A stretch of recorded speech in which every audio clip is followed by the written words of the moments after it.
Miftahul jannah la ilaha illallah. Lu kunci kok dikasihkan. Kita ini masuk neraka gak pantas, enggak bawa kuncinya kok masuk.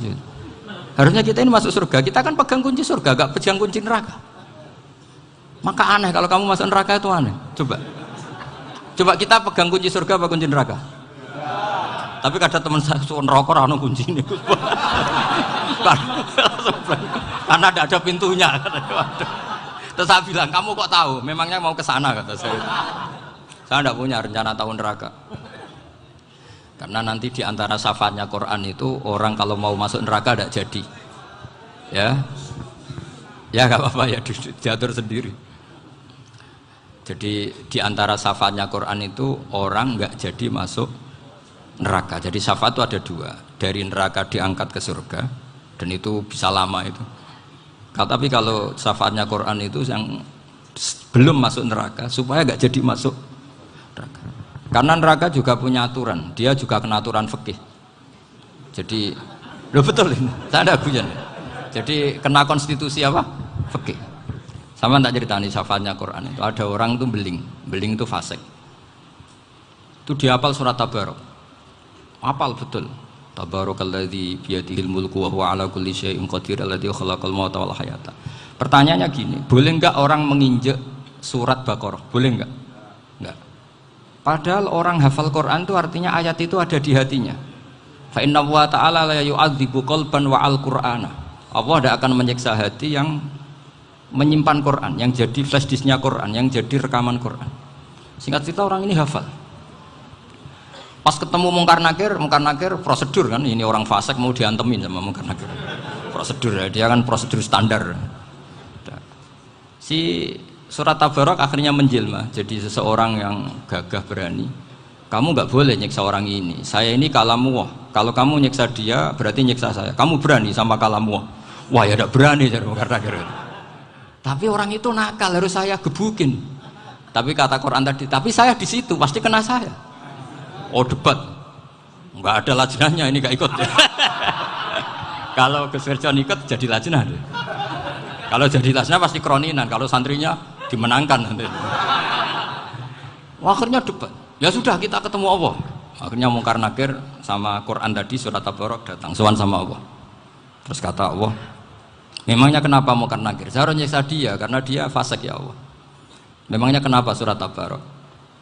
Saya ada di situ. Menurut aturan, orang tuh nggak boleh injak-injak Quran. Kalau dia nutuk saya, nutuk Quran, itu harus dikasih tahu fikihnya Mungkar Nakir.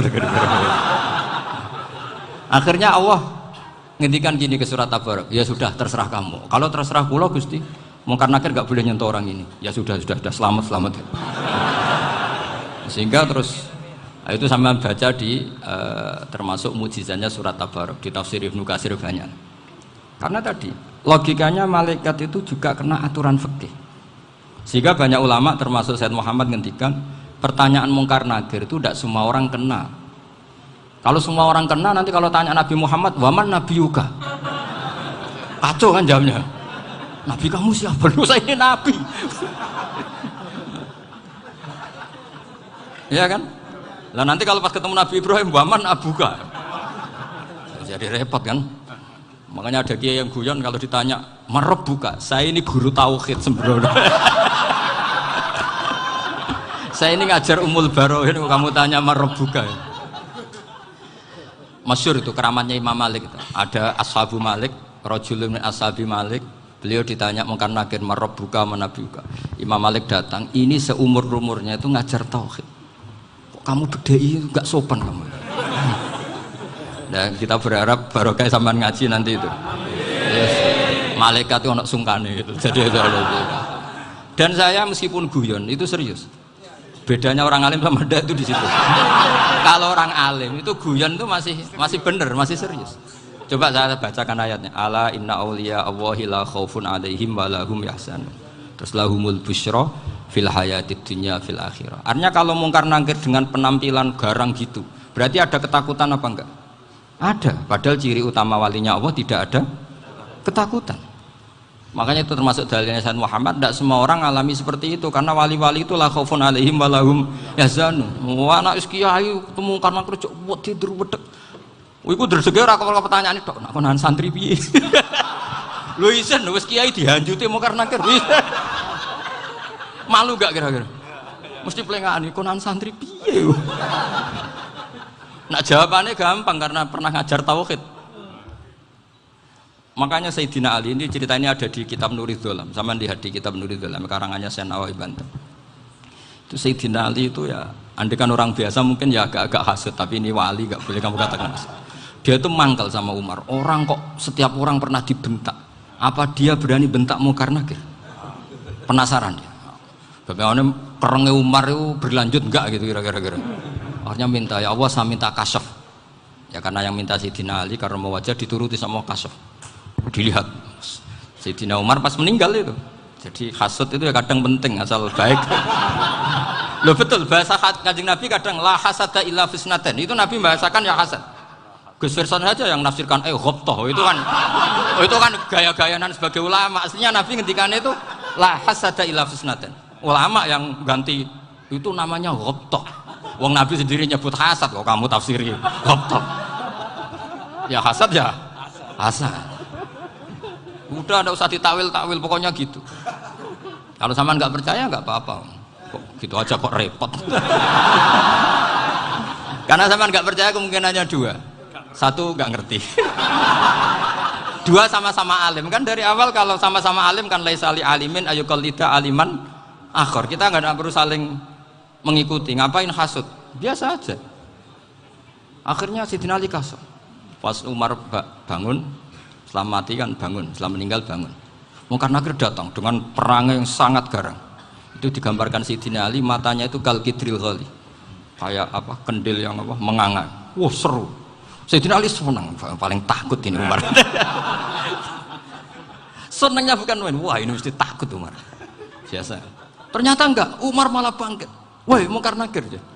Kamu tahu menghadapi siapa? Itu betul ya? Kamu itu menghadapi temannya ahabbal khalqi ilallah. Yang diandalkan temannya bukan dia. Kamu tahu yang kamu hadapi, saya ini teman kekasihnya Allah. Jadi boleh kamu mengandalkan Mbak Virjon. Tapi nanti resikonya Munkar Nakir tanya, itu Virjon siapa? Wah itu masalah kan. Makanya syaratnya wali itu harus ma'rufun fis sama. Di langit sudah populer. Makanya dulu ada orang yang saking seninya Abdul Qadir ditanya apa saja jamnya Abdul Qadir Al-Jilani. Itu aman karena beliau populer. Makanya program kita harus populer dulu di langit. Nah, itu nanti kalau dicatut oleh santri-santri nggak apa-apa. Kalau nggak populer nanti dicatat, itu siapa? Masalah ini. Umar itu yang dibanggakan itu, kamu tahu saya siapa? Ya enggak tahu, saya ini temannya kekasihnya Allah. Temannya Muhammad, iya Muhammad Rasul. Wah mikir, waduh, repot. Loh di dunia aja gitu kan, temannya presiden, temannya panglima, apalagi ini temannya Sayyidul Awalin wal Akhirin. Di dunia aja bilang temannya presiden, menteri orang sudah takut, apalagi ini temannya Sayyidul Awalin. Yang Munkar Nakir terus konfirmasi sama Allah, gimana ya Allah ini ngadepi. Sebetulnya yang diandalkan itu temannya, bukan dia. Wah, akhirnya sama Allah dibilang, ya bu, ya sama seorang seperti itu bu yang sopan. Terus semenjak itu Munkar Nakir itu nggak selalu berpenampilan seperti itu, sangat. Jadi semoga itu konsisten sampai nanti. Jadi kamu kalau ingin nggak takut Munkar Nakir jadi wali dulu. Karena syaratnya tadi hanya wali sing la khaufun alaihim walahum yahzanun lahumul busyra fil hayatid dunya fil akhirah.